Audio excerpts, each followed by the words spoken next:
sait que seulement hier, on a arrêté 40 trafiquants. Pour vous dire l'ampleur des dégâts.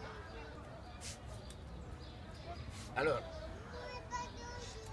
bien sûr, face à ce fléau, parce que le désert, lui, il avance, donc il est déjà présent à Matam, on a une frontière entre Sandiara à 20 km de Mbour et Tambacounda, on a une frontière là qui résiste un peu, et on a au sud une pluviométrie, 1200-1300 mm, qui permet encore l'espoir que c'est possible d'intervenir. Et c'est surtout vers ça que je vais intervenir, l'espoir que c'est possible. Parce que c'est possible. Mais ça dépend de la foi de chacun de nous, de l'engagement de chacun de nous, de la détermination de chacun de nous. Et ça se passe pas ici. Ça se passe là-bas. Ça se passe là-bas parce que c'est là-bas qu'il y a encore l'espace, qu'il y a encore des gens qui y vivent, qui ont la volonté. Le peuple de Casamance, les Diolas, ont des forêts sacrées. Donc, où un non-initié ne peut même pas prendre une feuille. Ce sont des animistes qui croient au génie de la forêt, qui croient aux esprits de l'arbre. Parce que, bon, c'est aujourd'hui qu'on découvre que l'arbre est intelligent. C'est quand même terrible. C'est terrible. Je disais tantôt que la vache, elle mange l'herbe, elle boit l'eau, elle produit du lait. Ça étonne personne. Facebook, ça étonne tout le monde. Le manguier, il prend de la chaleur du soleil, de la lumière, de la pluie, de l'eau de pluie et de la terre, il nous donne des fruits. Ça étonne personne. Google, on a construit ce monde. Nous avons construit ce monde. Comment est-ce qu'on peut essayer d'inverser la tendance de sorte à ce que nous nous retrouvions en harmonie avec cet environnement? Parce qu'on est déconnectés en réalité. On est tous concentrés dans les villes. On doit nous apporter là tout ce dont on a besoin. Ça sort de là-bas. Et ceux qui sont là-bas, je vous assure, qu'ils n'ont qu'un seul objectif, c'est la croissance. C'est jackpot. Pour vous donner un exemple, le trafic de bois représente 140 milliards de francs. Trafic illégal. Parce qu'à côté de ça, il faut mettre le trafic légal. Celui qui est autorisé, qui paye des taxes. Donc les 2 juin, je veux vous donner un exemple encore, parce que j'étais ministre de l'Environnement et je trouve dommage que vous n'ayez pas eu, en ce temps-là, venu me voir. Moi, j'aurais peut-être appuyé ça. Mais je vous donne un exemple.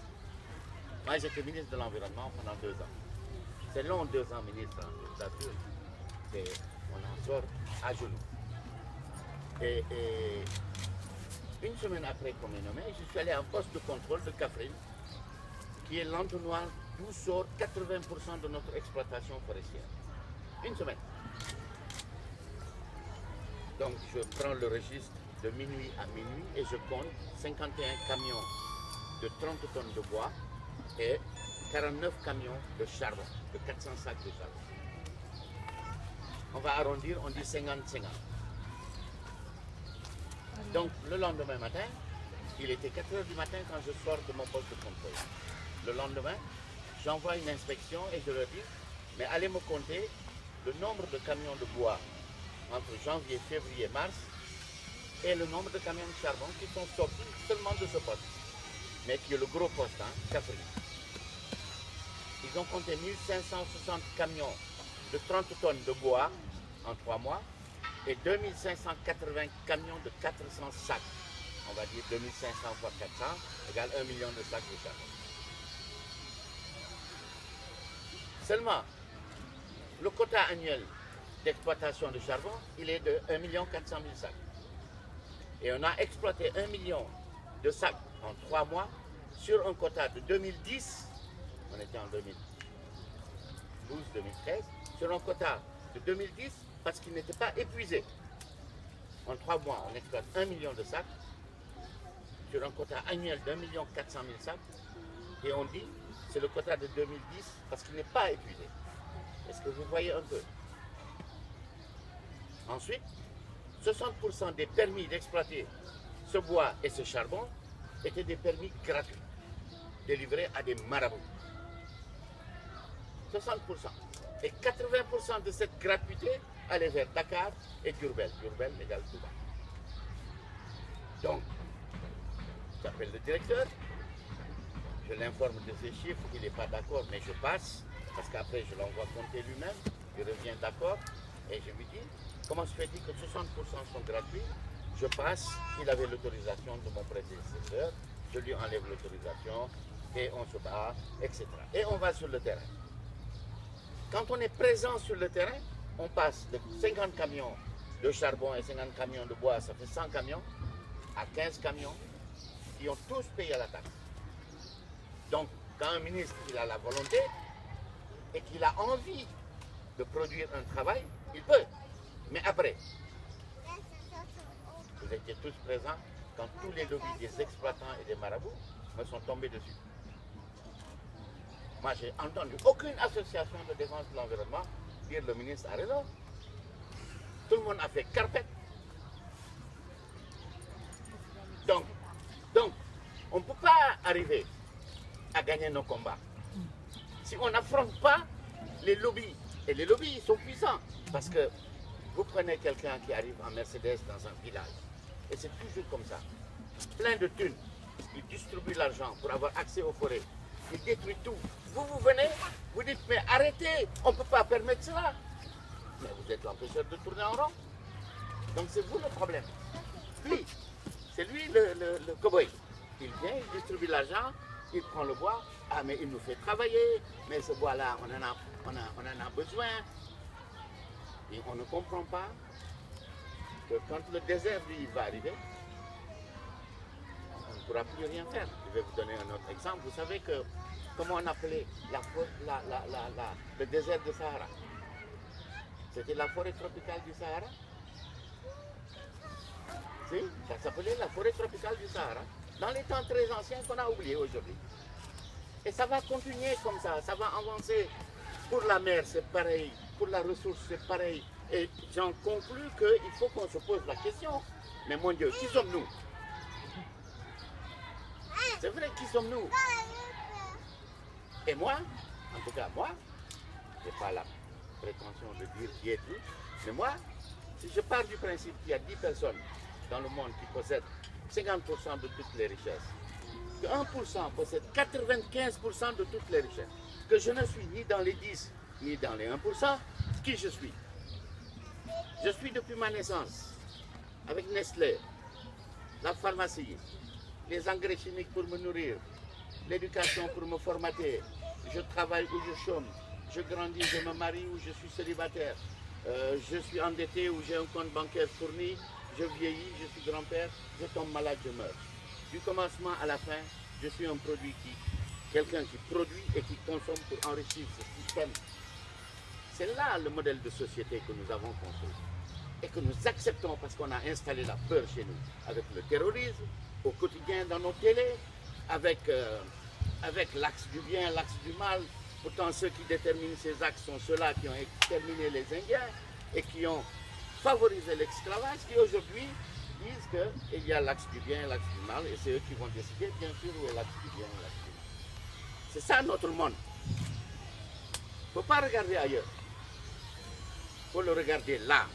Il faut l'assumer et l'accepter ou le combattre. Et le combattre, c'est le nourrir. Donc pour le combattre, il faut simplement l'ignorer. Il faut vivre autrement, en harmonie avec tout ce qui nous entoure. C'est ma conception. Et c'est pour ça d'ailleurs que j'ai pris mes bagages, j'ai quitté Dakar. Parce que... Haïdar, comment on peut faire chacun, en tant que citoyen ici, comment est-ce qu'on peut faire notre part? Bon, je vais vous faire rire. Je crois qu'il faut éteindre les télés.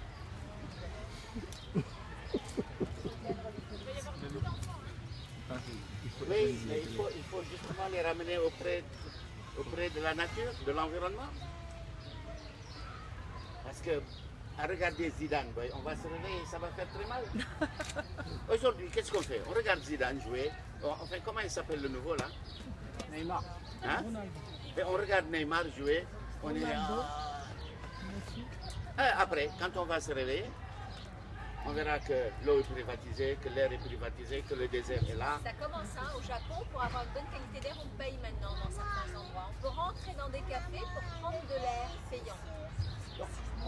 qu'on est en train de construire. Alors, qu'est-ce qu'on peut faire? C'est pas lutter contre le système, parce que lutter contre le système, c'est nourrir le système. Pour moi, il faut le démoder, il faut l'ignorer. Et si on fait attention, je le vis, hein, j'ai des enfants qui sont un peu grands, qui sortent de l'école cette année et ils cherchent du travail, ils ont peur. Ils ne trouvent pas de travail. Et ça me fait rire, parce que je leur dis, mon Dieu, c'est ça votre peur? Mais la vraie peur, vous allez la découvrir quand vous aurez trouvé un travail. Parce que la société va vous embarquer dans son système, vous allez vous endetter, vous allez avoir peur maintenant de perdre votre travail. Parce que vous serez le paria de la société, parce que vous êtes formaté. C'est le monde qu'on vit, hein? Comment en sortir?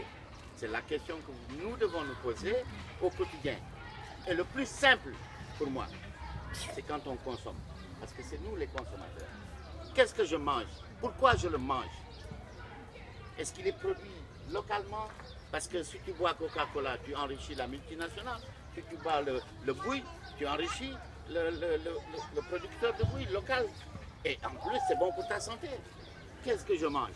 Et pourquoi je le mange? Il ne s'agit pas de dire qu'il faut fermer le robinet. Non, il y en a qui l'ouvrent à flot. Ce n'est pas ça la question. C'est l'équité, c'est la justice, c'est tellement de choses qui ont pris en charge notre société, qui ont pris en charge nos politiques, qui dépendent du système. Parce que le système, justement, il est pas. Merci Haïdar. Alors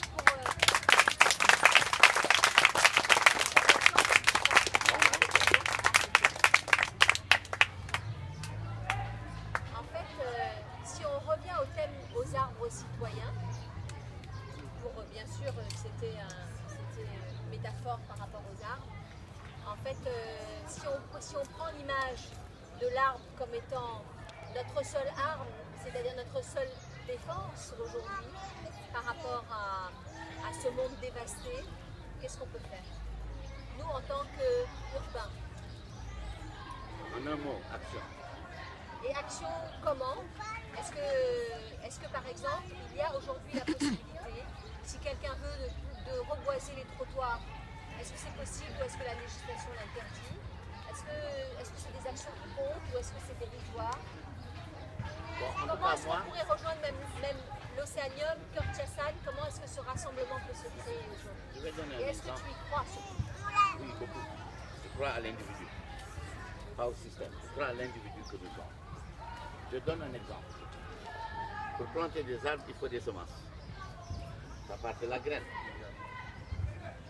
Alors, il dit, mais on a besoin de graines. On trouve difficilement des graines d'avocat. C'est compliqué. Pourtant, c'est gros. On en mange à la maison, ça finit à la poubelle. Donc, j'ai commencé à collecter mes graines, à appeler mes frères, mes cousins, mes amis. Et puis, ça ne suffisait pas. Je suis allé à Sandinieri et j'ai vu les commerçants. J'ai dit, mais les avocats pourris, là, je peux les ramasser? Ah oui, oui, ça nous débarrasse. Donc, on a commencé à mettre un système pour ramasser les semences. Et après, on a vu que ça ne suffisait pas. On a dit, mais où est-ce qu'il y a beaucoup d'avocats? La Guinée-Conakry, là, elle en produit énormément et ça pourrit dans les rues. Ça tombe dans les rues, ça pourrit tellement bien. Alors, on va en Guinée-Conakry, on développe un système de collecte de semences. Et ça marche, on reçoit des camions de sacs de 50 kg de noix d'avocat et on les plante. On fait la même chose avec la noix de coco d'Abidjan, on fait la même chose avec l'huile de palme, le cajou, et on a un réseau très grand de collecte de semences. Ça va du Caïcédra à Fafakourou, à la Guinée-Bissau, on a vraiment un grand réseau. On a dit, bon, maintenant on a les semences, il faut produire les arbres. On part de la semence, on produit les arbres. Maintenant, on a beaucoup d'arbres. On a une dizaine de pépinières. Dans chacune d'elles, il y a entre 50 et 100 000 arbres. Qu'est-ce qu'on fait de l'arbre? Si tu le donnes, tu le prends dans la rue, si tu le prends dans la brousse, il meurt. Parce que la période sèche est trop longue et parce que les chèvres, quand il fait chaud, elles ont besoin de verdure, elles vont manger ces jeunes arbres. Parce qu'il est abandonné à lui-même dans la nature. Qu'est-ce qu'on fait? Si tu le donnes, il meurt. Si tu le vends, personne ne l'achète.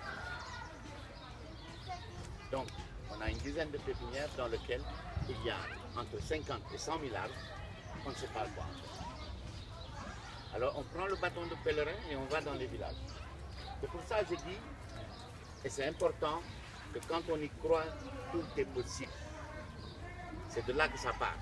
C'est de croire, sans aucune ombre de doute. Croire. Et on va dans les villages, on leur dit, regardez, vos périmètres sont dévastés par la monoculture d'arachide, par la dégradation des sols, voilà, par le trafic de bois. C'est coupé. Ces espaces-là, qu'est-ce qu'on en fait? On peut y planter des forêts de fruits. C'est en voie, hein, c'est pas abouti, mais c'est en voie, c'est là, on est en train d'essayer. Mais il faut l'eau, donc il faut des forages. Si tu vas commander un forage, ça coûte 1 million, tu n'as pas les moyens. Donc il faut savoir fabriquer l'eau. Pour fabriquer l'eau, il faut être capable de trouver l'eau. Et après, avec un minimum, vraiment, il faut réfléchir à des solutions qui ne nécessitent pas de moyens. Parce que si tu trouves une solution, il faut tendre la main, c'est justement, tu rentres dans le système. Il faut trouver des solutions. Et moi, je pense qu'avec la graine, pour répondre à ta question, c'est déjà un départ de solution. Et c'est possible. Pourquoi je mange? Qu'est-ce que je mange? Déjà, un. Ensuite, je collecte les graines. Qui en a besoin? Parce qu'il y a beaucoup de gens qui en ont besoin. Et planter. Oui, planter. C'est une solution aussi. Dans les lieux publics. Moi, j'avais l'idée de mettre en projet bois de ville. Pour justement mettre des bois dans ces lieux-là. Bon, 2 ans c'est long parce que ça fatigue, mais c'est pas quand même assez long parce qu'il n'y a pas de bois de ville. Est-ce que vous avez des questions? Je pense que le débat est ouvert. Madame, Pardon. j'ai vu sur internet